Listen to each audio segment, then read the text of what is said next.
Hey there, everybody. Welcome back to Plat. Purplatypus is the name, and welcome to another Dragon Quest dive video. Now, I want to apologize in advance. This video is probably going to be a little rambly, and also it's going to be a little bit I don't have a strict aim of where I'm going with it, but I just wanted to give my initial impressions of the game, the positives, the negatives, and what I think about the experience as a whole overall.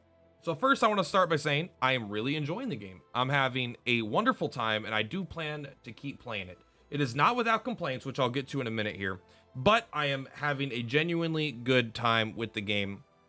And one of the things I want to give it praise for right away, maybe the single most positive thing I could say about the game is I think the combat system is really fun. It's definitely very, normally I play Tact, which is a, turn-based game. It's nothing like that at all. It's very action focused, but it really hits a sweet spot for me, at least, where it's kind of flashy, but not so flashy where it really slows down the combat, not significantly anyway.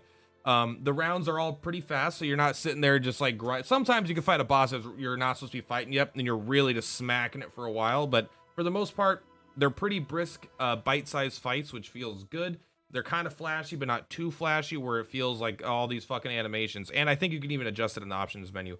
But also beyond that, it has a really good, it hits a good middle ground where the combat is not so complex to be alienating, like, but it's also not so simple where you could just like snore and auto is the most efficient way to do it. Like auto is pretty terrible. It works, it functions, you can beat things on auto, but it's much stronger when you take over, right? So like you can learn bosses, learn their patterns, you could dodge their attacks, right? You can kind of get them in, you could time your abilities also, you can knock them back into a boulder, and then the boulder you do extra damage, and then you do this crescendo of all this stuff, and you could do these super combos and stuff. So it has all this kind of flexibility. You could jump back, go forward, left, right, and so there's a good amount of strategy in the combat itself, but it's also simple enough where it's really not like alienating. It's not that hard to understand how to play efficiently. Maybe there's a few tricks here and there you'll pick up as you play, but anyone casual could pick up this game and do a good job with the combat. So I think they hit a sweet spot there. It's fun, flashy, and it's right in where it's not too complex, not too simple, where it's not boring. It's been very fun so far. As for something that I'm not a fan of, we'll kind of try to do a sandwich. I'll try to do a positive and a negative. Is I personally, and this is probably the most minor on the negative things. I knew this going in. I do not like pulling for weapons or these soul spirit shard things. This is what to me, and everyone their own in armor, everyone to their own thing. I find this boring as shit and not remotely exciting to pull for. I have no interest in spending money to get a sword, right? Like I just like pulling for characters. That I don't know if I like pulling for characters, but pulling for characters incentivizes me to do that. I like being able to grind my gear and pull for characters. This game does the exact opposite of that, which is fine, and it's really, again, like a minor thing. It just is, all it's going to do is save me money, is because I'm probably not going to spend money on the game personally. Again, not that I'm not having a great time. I am having a good time, but I personally just can't get excited about pulling for weapons, and maybe I'll get over that over time. But I've been playing Tact for a long time as the other gacha. I like seeing new monsters. I get excited. It becomes way less exciting when I see a shiny sword, personally. All right. And again, that's something that's totally opinion based. But, to flip on the other side, the positive of this system is that you get what feels like all the characters 100% for free, right? So if we go to the boards of our characters, it's nice because I didn't have to spend any money. I have all these characters, right? I have two different high uncles. I think his name is High Uncle. That's what someone said in my comments. I've got one Crocodile. I think this is the only one out. I think I have every character in the game right now. I could be wrong. I haven't beaten all of the missions, but I have beaten a lot of the missions. But right, I have all these characters, and Pop is such a fucking badass, man. I love Pop. Pop is like my go-to unit in this game by far. Probably because I got a good weapon right out the gate. I got his like Frizz spell, which is just so fucking dope. So I guess pulling for dope ass abilities is a little bit exciting too. So, maybe that kind of compensates for that. But I love that I have all these characters. I didn't have to spend any money, and I got the characters. Now, the other side is these characters are so well animated with all these cool special abilities and all these systems, that there's not that many characters, right? In Tact, there's like 100, 200, 300 characters, right? They just keep adding tons and tons and tons of characters. This game is definitely going to add more characters, I'm sure, overall, but it's going to be typically alterations on a character, right? I'm sure there's going to be Pop, then there's going to be Pop and Sage's armor Pop, and then there are going to be like 5 different versions of Pop, 10 different versions of Die, as the game goes on, and that's probably how they're going to mostly add new characters. I'm sure they have different kits and they are built slightly different. Like, honestly, I don't know the difference between these two characters, between this and in the armor. I'm sure one of them has a lot more defensive capabilities or offensive capabilities, or they have different amounts of panels just straight up. I'm leveling the one that's in the limited time event just because it felt, again, limited. But it's kind of, it can be hard to tell exactly what these characters do.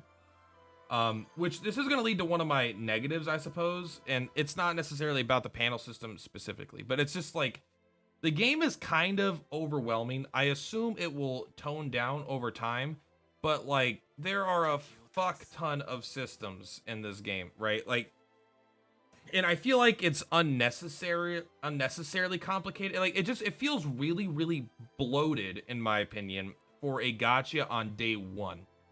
Like, I like all these things, and I think they're all kind of cool, but they all have a bit too much to them right away.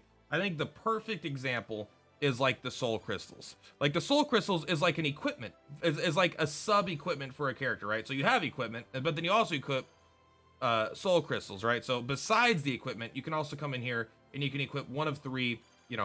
As their bonds get up, you get up to 3. I think Pop can hold all 3. Yeah, you get 3 of these things, right? And so you're like, okay, cool. What's his resonance thing? This like increases their stats overall. And you can see how much power he gets here, and you can take a look. All right, so each of these things are like a sub equipment, and they have these effects on them. Early on, it feels more about the resonance, and then later on, it feels more about getting these things to be exactly what you want. I could be wrong about that, but that's kind of the vibe I've gotten as the progression. So these things I feel like they could just be an equipment, right? They could be an equipment with an effect, with these, cool things, but it's not that. It's not that simple, of course. So now that you have the equipment can get rolls, right? So as you level it up, you get rolls. So you can level up these individual abilities, which are random rolls that you can get here. So that's like, okay, that's one thing you could do with them, right? So as they level up, they hold up to 10 activation abilities, and then you could re-roll the individual traits on the weapon. They're the same thing, but they can get more powerful with random rolls. But then you have upgrade/channel. And what does upgrade do? I don't know. There's 2 different kinds of upgrade. This one is how you level it up with this upgrade, right? So now these individual equipments each have their own level, on top of the equipment having their own level, on top of being able to reroll the specific traits, on top of the fact that you can channel them to increase their rarity level. And so now that they can get higher max levels and higher rarity, and they have special some of them will have special characters that they attune to. So you want to equip them on those specific characters. Like Die here wants to be equipped on Avon. And then on top of that, there's another thing called upgrade here. And so this upgrade is not the same as the other upgrade. This doesn't increase the rarity of it. This increases the, like, if you have dupes, you can have the dupes absorb them, and then it increases their soul skill rank, which is different than their other rank, and different than their level, and different than their rarities. And it makes these so these can then roll in the other screen for higher numbers. And then on top of that, it's not even done, then you can convert them, the extra ones you have, into these things so that you could level up your other ones. And it's like, it's just all this shit, it's like, it's too much shit for me personally. Maybe I'm a boomer. Maybe for Gen Z people, this is very easy to grasp and understand, but this whole soul crystal system is just so bloated. And I think that kind of bleeds out into other aspects of the game as well. Not as bad. I think the soul crystals is definitely the worst aspect of it. The equipments are much simpler. Look at this. There's 3 things. You can either upgrade or evolve equipment. Okay, so there's 2 things I can do with equipment. I can level it up, or I can increase the awakening kind of levels on them. That's what the equipment does. All right, simple. I get it. Increase the level, increase the awakening, so you can increase the level more. Then you could get rid of the equipment. You could scrap it, and then here's a list of all your equipment. That's all it does. It's a very simple and straightforward system. That I'm totally on board with. I get it. But this soul crystal thing is a little ridiculous in my opinion. And the other systems aren't quite as bad. I will say the acquire skills thing, which you need scrolls, and I was like, okay, you don't have the right scrolls. So then you have to come here to the exchange shop. In the exchange shop, you could use skill scraps to exchange for scrolls that you can exchange for abilities. Like it's all kind of gross. Like it's just a little bloated and overwhelming, I think is a good word for it personally. But again, I think this will get better over time. And I'm not trying to shit on the game right now. I don't this is the shit on the game moment. But I've had nothing but fun with the game. The trophy thing is pretty good. Most of the other stuff is pretty good. All right, so let's go with another positive, and then we'll go into my final negative, and that'll probably end the video. As far as positives go, the game has been very, very generous so far. I've gotten a lot of gems. I know it's early in a gacha, but again, they give me all the characters. I get all these gems. They give you pretty fast energy regeneration. The energy cap is way too fucking low, but they give you all this energy regeneration. And you know, there's this cool, like, I love the alliance thing. This is actually, maybe it's a point on all its own. I love having this alliance, right? It doesn't really do anything yet. Surprisingly, for how bloated all the systems are, this is the one that feels like it was added last moment just to have it. It doesn't really do anything, right?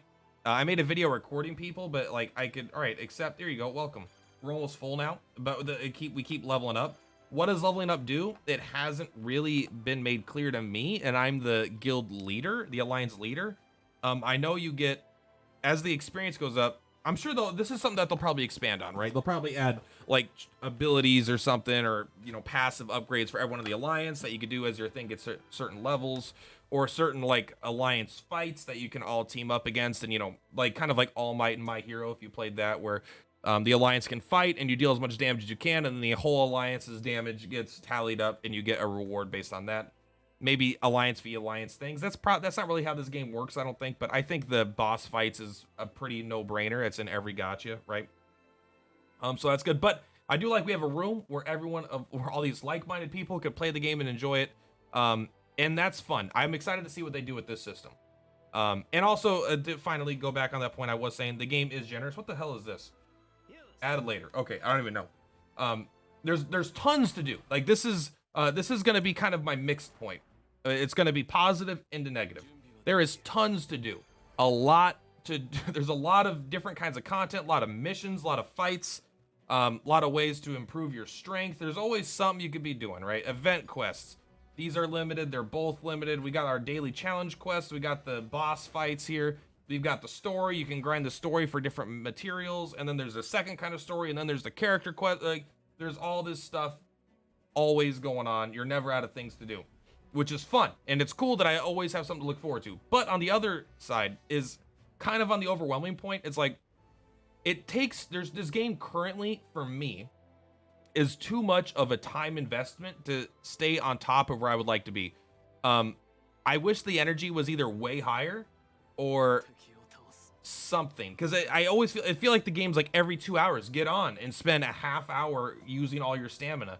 And it's just too much of a time investment for me to stay at what I would like to be at, like the top % of players. I don't think I'll be able to maintain that, because I just need to play the game too much right now, and I'm gonna have to cut back on it a little bit.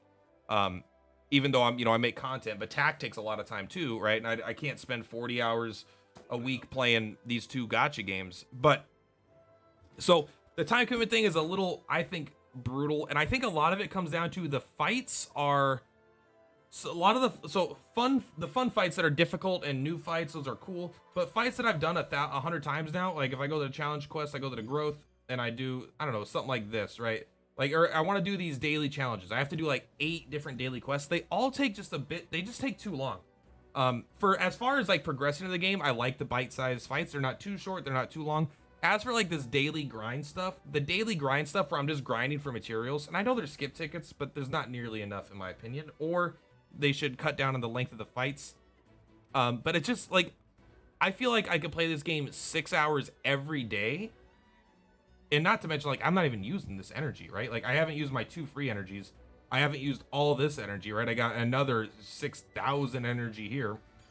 I think there's just a bit too much here. I mean, again, like I said, I'm just kind of rambling at this point. But I think the time commitment to stay on top of this game is too high. I wish they would make it a slightly more casual, or not casual in the terms of easy, but in terms of, you know, people that want to play the game casually, but still be able to do the hard content. And I'm, you know, God knows I'm far from super casual. You know, I'm making, you know, damn YouTube videos on 2 different gacha games. So, you know, I invest much more of my time than the average person probably does in these games, and I'm feeling definitely overwhelmed in the amount of times this game wants me to open it up and do things. It doesn't have a good auto repeat feature, right? Like if I want to do a fight, like, all right, I need to grind cleric tokens because I need to level up my hero's cleric class or whatever. It's like I want to do this fight 10 times. I could do skip tickets 10 times if I have them, which I don't because I've used them. That's fine. That works smoothly. But if it's like I want to just do this fight till I'm out of stamina, I have every time it's like, all right, you beat the fight, you have to click through like 5 screens, then you have to go down and find the fight again, click on it. It takes like a minute or 2 in between fights, let alone with the fight. So if I could just like have it like auto repeat this fight, I don't know, 5-6 times and put my phone down, and then it'll do that fight I know it can do without supervision, that would be nice. That would go a long way, I think. But I think a combination of more skip tickets, more good auto repeat feature would help a lot with that. But overall, you know what? I think I've kind of hit everything I wanted to talk about. Honestly, the game is very fun. Very, like, it gets a lot of points for me for the fun thing. I'm not going to be able to maintain staying up to date with all the content if it's going to be as fast paced as it is currently. And again, this might be because this is a brand new gacha and there's a lot going on. I'm learning a lot. There's a fuck ton of systems, and you know, maybe I'm just catching up on, and once I'm up to date with everything, it won't be as much. But I feel like, again, the game wants me to open it every 2 hours or something to play for like a half hour, which is not something I could realistically do. So I'm not using all my energy, efficiently. But that's going to be it for today, guys. Let me know what you're thinking about the game. I'm going to keep playing. I'm going to keep making content. I'm not sure what I'm going to make content on, actually. It would be awesome if you could let me know in the comments down below. What kind of content do you want to see for this game? I don't know about like character reviews. Like, I don't know enough about the end game of having maxed out characters for which characters are good, which characters are bad. I'm still learning that myself. But do let me know if you need guides on anything, because I am starting to learn the systems pretty well. Anyway, for Platypus is Purplatypus. I will see you next time. Peace out, friends. Thank you for watching another video.